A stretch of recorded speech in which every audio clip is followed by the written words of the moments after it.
Assalamu alaikum warahmatullahi ta'ala wa barakatuhu.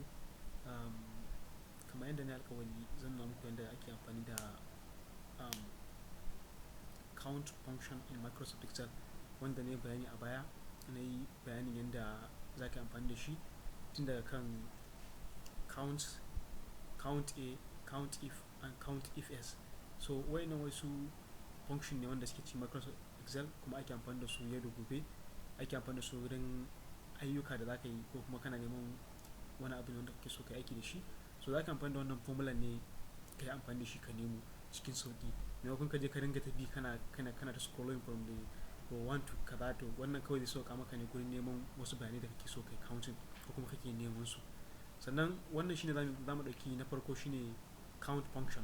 Count function shi iyaka aikin da yake shine yana counting din number ne, baya counting text. Da abin da yake text ba zai counting da shi ba. Kamar yadda kuke gani nan za ku ga cewa sunayen ɗalibai ne, nan kuma shine makin da suke da shi. So a cikin wannan makunan da suke da shi za ku ga cewa akwai wanda suke absent ba sa nan, akwai kuma wanda suka zauna wannan jarabawa.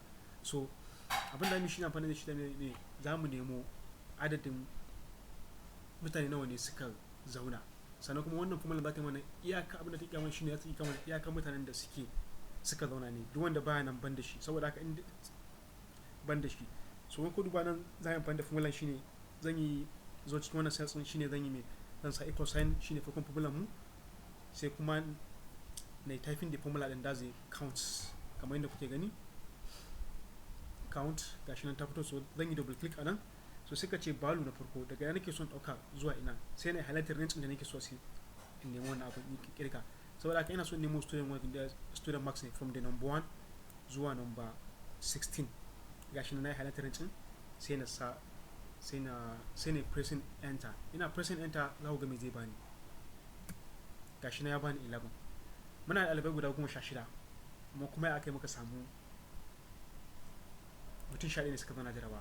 Saboda haka da abin da ga shine abin da ya sa bai kiyama ne gaba ɗaya shine wanda kaga duk bai fito ba, so baya cikin ɗaliban da suka zauna a cikin wannan jarabawa. Saboda haka absent ne. Saboda haka kuma wannan formula ba ta kirga duk abin da yake text, iyaka number take kirgawa kamar yadda ne bayani a baya a rubutun da ne a baya.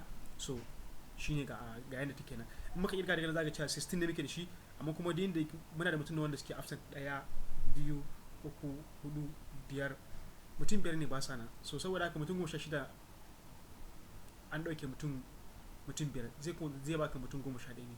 So wannan ga yadda formula take haka take amfani. Nagode sosai.